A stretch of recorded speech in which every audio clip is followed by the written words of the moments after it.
नमस्कार, मैं हूं विशाल यादव। देश की भाभी सीजीआई ने एक ऐसा फैसला सुना दिया है कि सुप्रीम कोर्ट में बैठे सरकार के दलाल जजों को अब इस्तीफा ही देना पड़ जाएगा।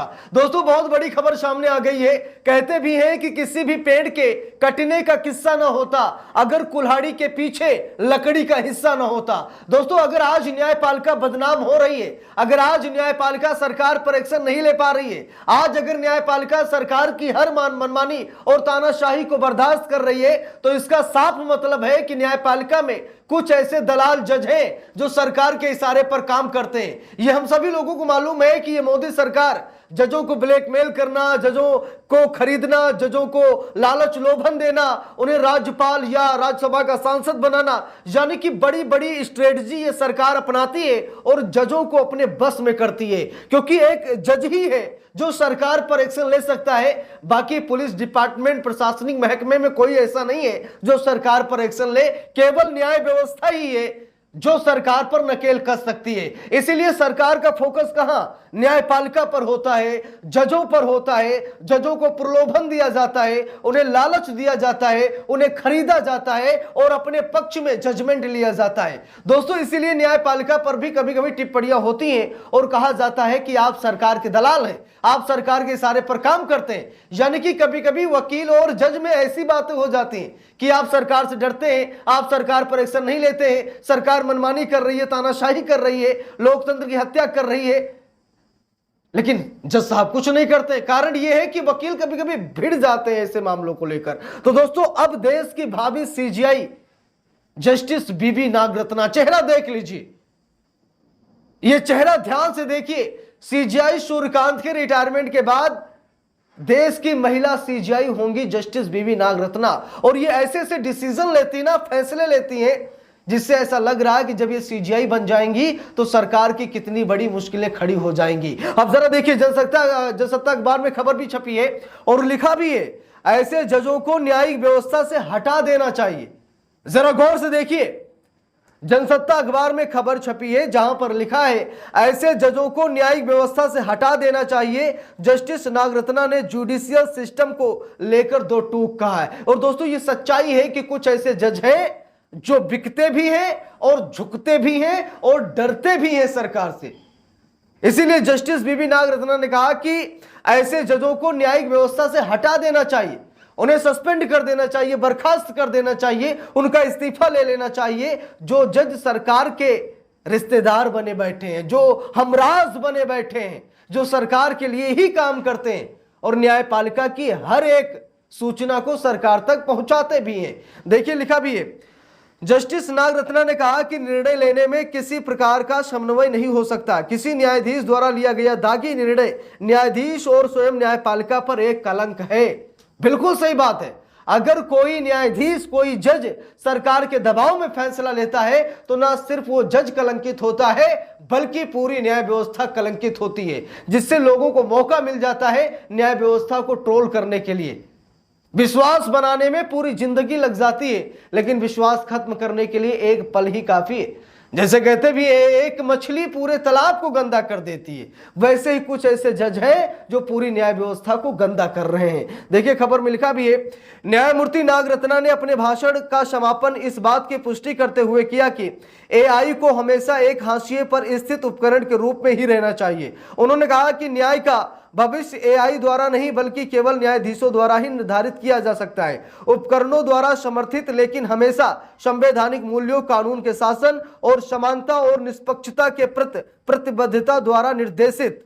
जस्टिस नागरत्ना कर्नाटक के बेंगलुरु में न्यायिक अधिकारियों के 22वें द्विवार्षिक राज्य स्तरीय सम्मेलन के दौरान ये बातें कही। उन्होंने कर्नाटक की जिला न्यायपालिका की देश की सर्वश्रेष्ठ न्यायपालिकों में से एक के रूप में प्रशंसा की।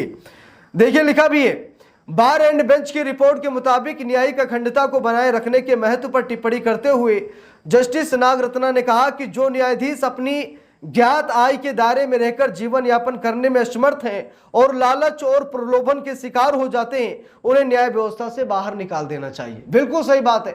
जस्टिस मैडम ने साफ साफ कहा कि जो जज अपनी ज्ञात आय के दायरे के में उनका मतलब खर्च नहीं चल रहा है, मतलब जितना उनकी सैलरी है उससे उनका अगर काम नहीं चल रहा है, वो बाहर से कहीं इनकम जनरेट कर रहे हैं, तो ऐसे जजों को तुरंत हटा देना चाहिए। अगर कोई जज लालच या प्रलोभन में आकर के काम कर रहा है तो ऐसे जजों को न्याय व्यवस्था से तुरंत हटा देना चाहिए। उन्होंने आगे कहा कि न्यायाधीशों को अपने कर्तव्यों का निर्वहन करते समय साहस और स्वतंत्रता विकसित करनी चाहिए और न्यायाधीशों को आगाह किया कि वे मामले पर निर्णय लेते समय बाहरी कारकों से प्रभावित ना हो। सही बात है, जज हिम्मती होने चाहिए, निडर होने चाहिए, निर्भीक होने चाहिए, साहसी होने चाहिए। उन्हें डरना नहीं चाहिए। ये नहीं देखना चाहिए कि सामने कौन खड़ा है, चाहे आम हो, खास हो, सरकार हो या कोई भी क्यों ना हो। अगर न्यायपालिका ये देखने लग गई कि सामने कौन खड़ा है तो न्यायपालिका जजमेंट कैसे लेगी? न्यायपालिका को उसकी सर्वोच्चता इसी में है कि वो अपराध देखे कि अपराध क्या हुआ है और अपराध के हिसाब से सजा सुनाए। लेकिन अब ये देखा जा रहा है ना कि कटघरे में कौन खड़ा है, सरकार खड़ी है, माफ कर दो। अब चुनावी बॉन्ड योजना देख लीजिए, करोड़ों करोड़ मोदी जी छाप लिए, ठीक है। जब मांग की गई कि चुनावी बॉन्ड योजना को जब सुप्रीम कोर्ट ही असंवैधानिक करार कर रहा है तो उसके जरिए कमाया गया पैसा वापस क्यों नहीं लिया गया? भाई मोदी जी ने ईडी सीबीआई की धौंस दिखा करके कंपनियों को सील कर देंगे धमकी दे करके मोदी जी ने उगाही की, यानी कि देश का पैसा मोदी जी ने लूटा है। ऐसे में कार्रवाई तो होनी चाहिए थी, नहीं हुई। एसआईटी की जांच की मांग की गई, नहीं की गई। ये कहा गया कम से कम पैसा ही जब्त कर लीजिए, क्योंकि जब बनाया गया कानून ही असंवैधानिक है तो उसके जरिए कमाया गया पैसा संवैधानिक कैसा हो सकता है? यह तो वही हाल हुआ ना कि चोरी करते हुए चोर पकड़ा गया और चोर को छोड़ भी दिया गया और उससे जो चोरी किया था उसने वो सामान भी जब्त नहीं किया गया। इसका सीधा उदाहरण यही है। और इसीलिए तो कहते हैं चोर चोरी करे सीना चोरी करे। आज चोर चोरी भी कर रहा है और सीना चोरी भी कर रहा है। देखिए लिखा भी है, सुप्रीम कोर्ट की जज जस्टिस बीबी नागरत्ना ने शनिवार को कहा कि जो जज अपनी आय के हिसाब से जीवन यापन नहीं कर सकते और लालच और प्रलोभन के शिकार हो जाते हैं, ऐसे जजों को न्यायिक प्रणाली से हटा देना चाहिए। कोर्ट ने दिए निर्देश, लिखा भी है, सुप्रीम कोर्ट ने कहा कि चूंकि एक पीठ 3 न्यायाधीशों,